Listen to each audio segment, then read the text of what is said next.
Hello प्रिय विद्यार्थियों, आपका पीआर एजुकेशन यूट्यूब चैनल पर स्वागत है।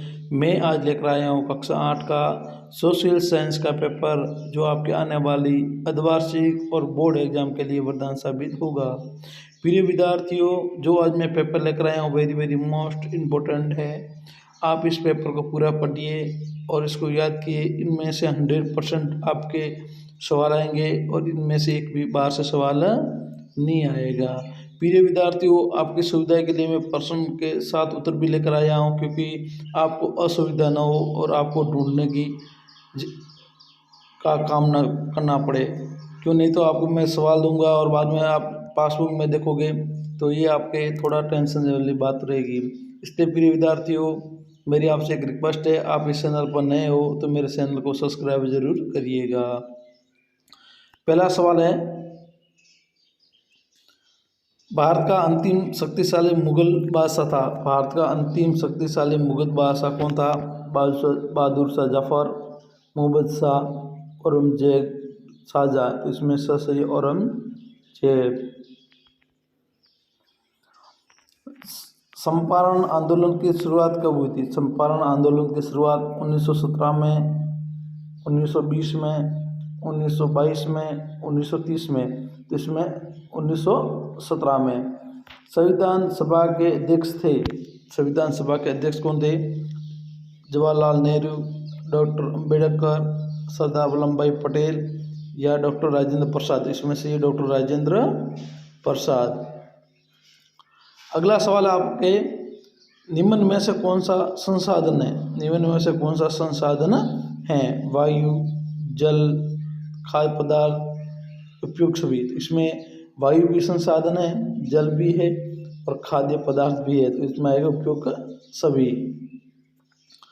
अगला सवाल आपके है, अति लघुतात्म के सवाल है। 5वां सवाल है, भारत के लिए समुद्र मार्ग की खोज किसने और कब की थी? तो पुर्तगाली नाविक वास्को डी गामा ने की थी। किसने की थी? वास्को डी गामा में 1458 में की थी। कब की थी? 1458 में। वो भी समुद्री मार्ग से आए थे और दूसरे देश की खोज करने गए थे और निकल गए यहाँ, तो उन्होंने भारत की खोज की थी।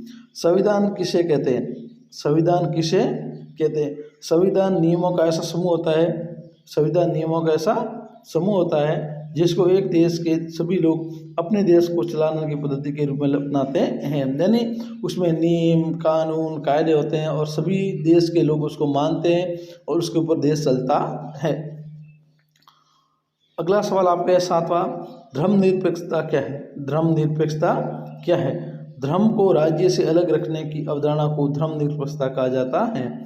धर्म और राज्य यानी उसमें सभी धर्म के लोग रहते हैं। धर्मनिरपेक्षता उसमें ऐसा नहीं कि एक राज्य घोषित कर दिया, हिंदू राष्ट्र घोषित कर दिया है, इस्लाम राष्ट्र घोषित कर दिया, वो नहीं। धर्मनिष्ठा का अर्थ होता है धर्म से अलग राज्य की अवधारणा होती है, उसमें सभी धर्म के लोग रह सकते हैं। संसाधन से आप क्या समझते हो? संसाधन से 8वां सवाल, संसाधन से आप क्या समझते हो? प्रत्येक वस्तु जिसका उपयोग आवश्यकता को पूरा करने के लिए किया जा सकता है वह संसाधन है। प्रिय विद्यार्थियों, मैं आपको बार बार रिक्वेस्ट करता हूँ, ना आपसे मेरे को पैसे चाहिए, कुछ नहीं चाहिए, बस आपका प्यार चाहिए, वो भी एक सब्सक्राइबर। प्लीज़ आप इस चैनल पर नए हो तो मेरे चैनल को आप सब्सक्राइबर करें, लाइक करें, शेयर करें। प्लीज़ एक रिक्वेस्ट है आपसे, क्योंकि मैं हमेशा आपके लिए नए नए पेपर लेकर आऊँगा और जो नए पेपर लेकर आऊँगा आप मेरा चैनल को सब्सक्राइब करो, सीधा आपके पास नोटिफिकेशन आएगा और सीधा प्रश्न आप पढ़ोगे पेपर को और आपके अच्छे नंबर आएंगे। 9वां सवाल है, 1857 की क्रांति के समय भारत में एजीजी कौन थे? 1857 की जो क्रांति हुई थी तो भारत में एजीजी कौन थे? 1800 क्रांति के समय भारत में एजीजी जॉर्ज फ्रेडरिक थे। कौन? लॉरेंस थे, जॉर्ज फ्रेडरिक लॉरेंस थे। अब आपके लघुतात्मक सवाल है, निर्वाण कृषि से आप क्या समझते हो?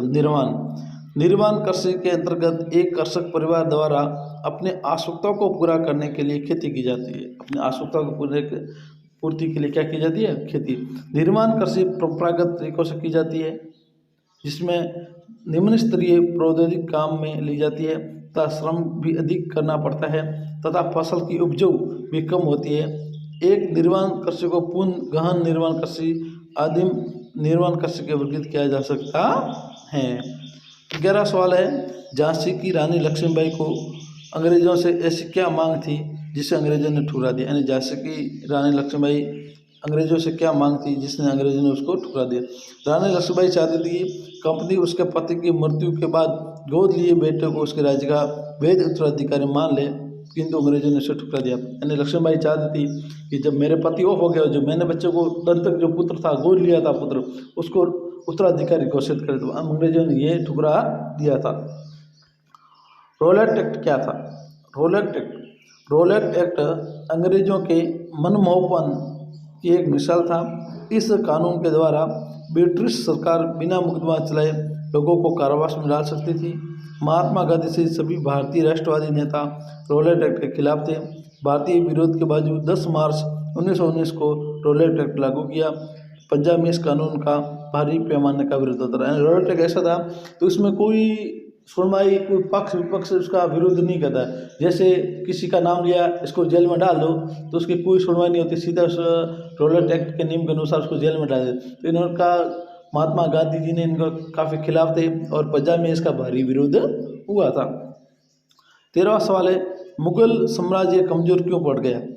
मुगल साम्राज्य था वो कमज़ोर क्यों पड़ गया। 1707 में शक्तिशाली मुगल साम्राज्य औरंगजेब की मृत्यु हो गई थी। उसकी मृत्यु के बाद अनेक मुगल सूबेदार और बड़े जमींदार अपनी ताकत दिखाने लगे। उन्होंने अपनी क्षेत्रीय रियासतें स्थापित कर ली। इसी प्रकार जैसे जैसे विभिन्न भागों में ताकतवर क्षेत्रीय रियासतें बनने लगी, मुगल साम्राज्य कमजोर पड़ता गया। यानी मुगल साम्राज्य मुगल बादशाह औरंगजेब की मृत्यु होगी तो उसके बाद में छोटे छोटे राज्य थे वो बड़े ताकतवर होने लगे। वो कह रहा मैं बड़ा बनूंगा, मेरा राज्य बड़ा बनेगा, वो कह रहा मेरा राज्य बड़ा बनेगा देश। तो इससे उसमें मुगल साम्राज्य की ताकत कमजोर हो गई, तो बंटवारा हो गया उसके राज्यों का। अब है निर्मात्मक प्रश्न। प्लासी के युद्ध का विचित्र वर्णन कीजिए। प्रिय विद्यार्थियों, ये वेरी मोस्ट है। ये थोड़ा सवाल बड़ा है उत्तर इसलिए मैंने आपको इसे वीडियो में नहीं बताया है, क्योंकि ये वीडियो थोड़ा बड़ा हो जाता है और बाद में आपको पढ़ने में इतना मन नहीं लगेगा। ये सर ने बहुत वीडियो बढ़ा दिया, इसलिए आप अपने सभी पासों में से याद कीजिएगा और ये जरूर आपके सवाल आएगा। अगला सवाल आपके है, भारतीय संविधान के मुख्य लक्षणों की व्यवस्था है। वेरी मोस्ट, ये भी बच्चों आपके वेरी मोस्ट है, जरूर आएगा। या तो अर्धवार्षिक में आएगा और बोर्ड परीक्षा में 100% आएगा ये सवाल। ये भी आपके पाठ्य पुस्तक में दिया हुआ है, इसको आप जरूर याद कीजिएगा। अगला सवाल आपके है, प्राकृतिक संसाधनों से आप क्या समझते हैं। संसाधन के वर्गीकरण को स्पष्ट कीजिए। ये भी बच्चों वेरी मोस्ट इम्पोर्टेंट सवाल है, आपके पाठ्य पुस्तक और सजीव पाठक में दिया हुआ है, उसमें जाके आपको याद करना है। अगला सवाल है आपके 1857 क्रांति असफलता का कारणों का वर्णन करते हुए उसके परिणाम पर प्रकाश डालिए। ये वेरी मोस्ट इम्पोर्टेंट सवाल है बच्चों, ये तो जरूर आएगा, जरूर आएगा मोस्ट। यानी 1857 क्रांति की असफलता, यानी असफलता क्यों हुई, उसका क्या कारण था, उसके बारे में आपको वर्णन करना है। उसमें असफलता का आपको पता है, आर्थिक तंगी, अनुशासनता की कमी और कमजोर नेतृत्व और कई कारण हो सकते हैं, उसके बारे में आपको लिखना है और आपके पाठ्य पुस्तक में ये दिया हुआ है। प्रिय विद्यार्थियों, आज इतना ही। कल एक और मैं आपके लिए अच्छा पेपर लेकर आऊँगा। तब तक बने रहिए मेरे इस चैनल पर, और इस चैनल पर आप नए हो तो प्लीज़ मेरे चैनल को आप सब्सक्राइब करें, लाइक करें, शेयर करना न भूलें, क्योंकि मैं हमेशा आपके लिए नए वीडियो लेकर आता हूँ और नए वीडियो आपके लिए बहुत लाभदायक रहेगा और आपके इनमें से सवाल आएगा, बाहर से एक भी सवाल नहीं आएगा। धन्यवाद। जय हिंद, जय भारत, थैंक यू।